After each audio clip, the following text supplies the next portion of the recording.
What's up guys, it's Mike with 6-Pack Shortcuts. In this video, we're gonna continue our goal to get huge this year. So we're gonna be talking about the 5 biggest mistakes that skinny guys are making when they're trying to gain weight, trying to gain size, trying to gain muscle. So here we go. Mistake number 1, not eating enough calories.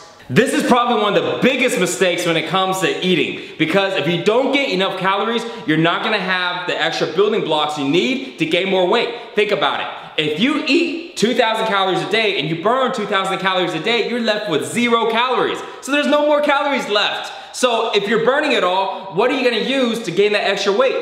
You gotta have extra calories. So you gotta eat a lot more than what you think. And this is the biggest mistake because most guys think they're eating enough and they can't really relate that eating more food has direct correlation with putting on more muscle. But it's exactly how it relates to each other.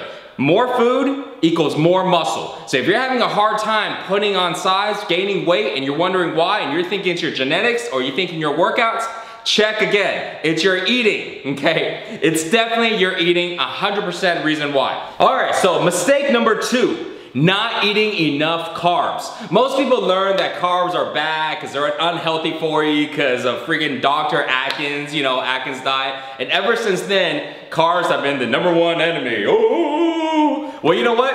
Carbs aren't the enemy, okay? You know what is the enemy? Sugar is actually the enemy that gets people fat, not carbs. Carbs are actually good for you, and when it comes to gaining weight, they're actually very, very, very important for you. So the type of carbs that you want to go ahead and eat is potatoes. That will be probably the #1 carb source I would recommend to anybody.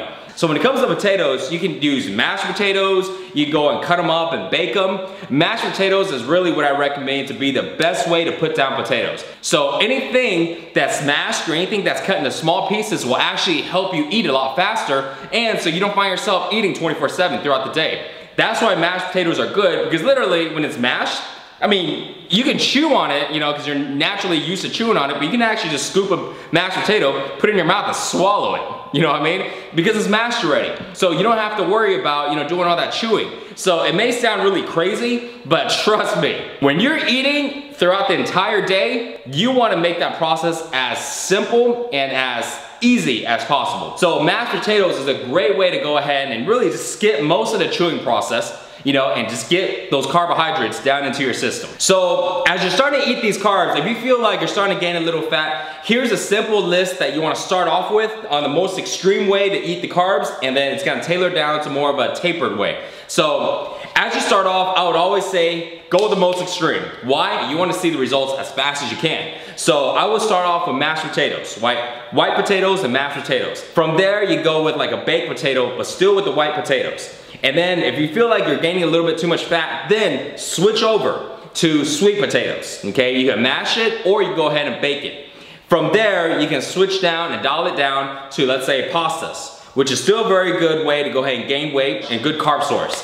From there, if you feel like you're still gaining weight, then switch down to white rice. And then afterwards, brown rice. The last one I would say would be beans. Any type of like red beans, black beans, lentils, stuff like that. Those carbs are still good for gaining weight, but they're not gonna be as aggressive as gaining weight as regular potatoes. So that would be kind of the chain that you wanna start off with. All right guys, so mistake number 3, not pre-cooking your meals in advance. Now, most people don't have to pre-cook their meals, but you gotta remember, most people aren't eating every 2 hours. They eat twice or 3 times a day. But for you, eating every 2 hours means you always gotta have food available. And trust me, there is no way that you can cook every 2 hours throughout the day, unless you have no life. And if you didn't have a life and you're cooking every 2 hours, your life sucks, man. You gotta find another way to do something else with your time, you know what I mean? So, what you have to do is you have to go ahead and cook in advance, so this way,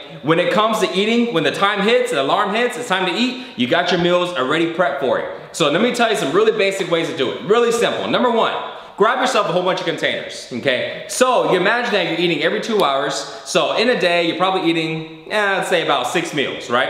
So 6 meals a day times how many days in a week? 7. So that's 42 meals. Now I know you're probably thinking, man, that's a lot of meals to cook.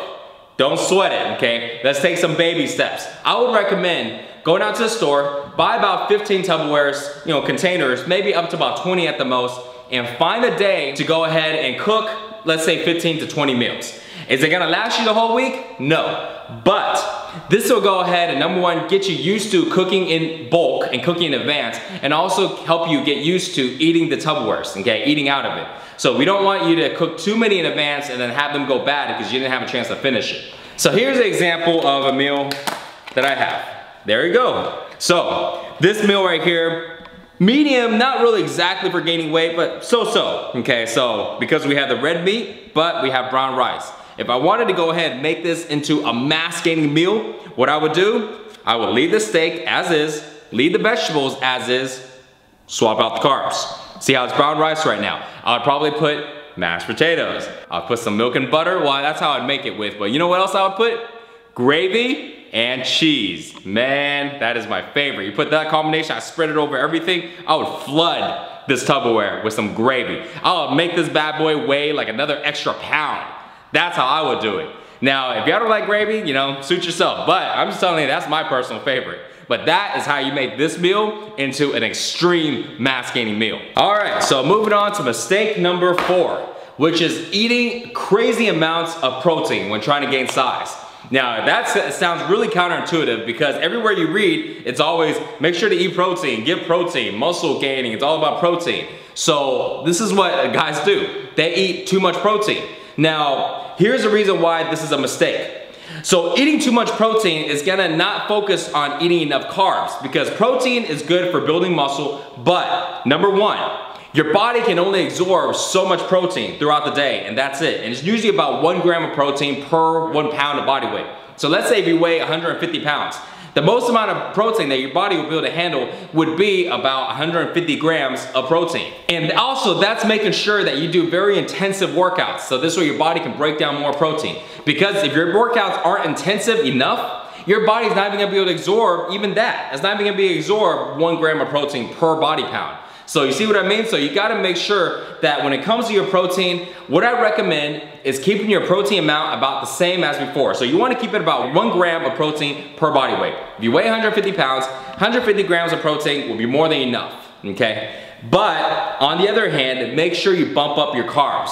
Again, remember like I showed you on that Tupperware, that's what needs to change. Carbohydrates are gonna be the one that's gonna be responsible for gaining the size, not the protein, okay? Make sure you get your protein in, make sure you eat your steak, eat your red meat, eat your high calorie proteins, but don't worry about eating an excessive amount of protein, okay? You wanna make sure that the rest of the food comes from your carbohydrates and some from your vegetables. All right, last mistake, mistake number 5, permanent bulking. So everybody wants to go ahead and bulk up when you wanna gain more weight, gain more muscle, but a lot of people actually get stuck in the permanent bulking phase and never leaning down. Now, majority of the guys, when they're wanting to bulk up, their ultimate goal is to have a muscular body and have 6-pack abs, okay? Now, if you are one of those guys that you don't really care about having abs and you don't care about having some belly, just as long as you have some thick arms, big chest, hold a good amount of weight, cool. But majority of the guys out there though do want to end up with their ideal body, which is having some abs and having this muscular body. And a lot of them get confused and they get stuck in this permanent bulking stage. And here's the reason why. As you start to put on weight, as you start to put on muscle, you're gonna see the difference in your life. People are gonna go ahead and treat you differently. They're gonna go, wow, you look great, you put on so much size, and girls can start grabbing your arm and all this stuff is all cool and dandy. Okay, so what happens is you're gonna be so happy with this new size, the last thing you're gonna wanna do is lose that size. And as you lean down, as you start dropping weight, you are gonna get smaller, okay? There's no way around it. If you gained 30 pounds and your abs are now gone, then from there, you wanna go ahead and get to a muscular body with some abs, you're gonna have to drop, let's just for example, 10 pounds. But just dropping that weight, psychologically, it feels like it creates like a fear because you've been skinny before, and then now that you have the body that you're happy with, but you want to get some abs, at the end, you're gonna be thinking, I'd rather be bigger with no abs than be skinny with abs. You know what I mean? So at that point, you're gonna think, well, the moment you start to drop weight, you start to go, oh crap, I don't wanna do that, and you start eating all the food again that's gonna help you get bigger, and then so you get stuck, in that bodybuilding, bulking off-season phase. And it's even worse if you got friends that are really into bodybuilding, because a lot of people when they bodybuild, you gotta get huge. And a lot of them never cut down. So it'll be worse if you got friends that are all big and bulky, because it's not gonna give you any type of motivation to go ahead and drop your weight down and get lean and ripped and have that ideal body. So let me go ahead and fill you in on a couple of information now on why you need to go ahead and drop down once you're done with the bulking phase. So number one, you actually look bigger when you're lean than you do if you have extra body fat. So for example, let's say if somebody was 200 pounds, 200 pounds and let's say a 25% body fat, right? So the body fat's pretty high, they have no abs, but they probably got pretty big arms, big chest, just kind of one of those big powerlifting looking guys, right? If you have somebody who's 200 pounds, 25% body fat, versus somebody who's let's say 180 pounds with 10% body fat, I guarantee you, every single time, the guy who's 180 pounds with 10% body fat is actually gonna look bigger. And the reason why is because when you look at somebody, when somebody has low body fat, you can actually see all the muscles, and the muscles have a perception of popping out at you. Versus somebody who's 180 pounds with 10% body fat, they're actually gonna look much bigger. So that's number one, okay? Don't worry about losing the size that you gain, because at the end, you're still gonna maintain a good amount of muscle, and you're actually gonna look much more muscular than you are if you had higher body fat percentage. So number two is the more fat that you gain during the bulking phase, the harder it is for you to lose it. And also, not just more fat, but also the longer that you keep it. So let's say your plan was to go ahead and gain, let's say 25 pounds, right, in 3 months. Cool, so at the end of the third month, you gain the 25 pounds and you're happy and you're ready to go ahead and start dropping, but you get scared because you're scared to lose weight. So you continue to hold on to that extra weight for another 3 months. So the longer that you hold on to that extra fat, the harder it is for you to go ahead and drop it, okay? So ideally, you wanna make sure you set a time that you're gonna bulk up and set a goal weight that you wanna bulk up to. And the moment that you hit it, start going back into your cut down phase, okay? So this way you can go ahead and not be stuck in that bulking phase and end up with that lean, muscular body. And for more workouts and nutrition, check out sixpackshortcuts.com. See y'all next time.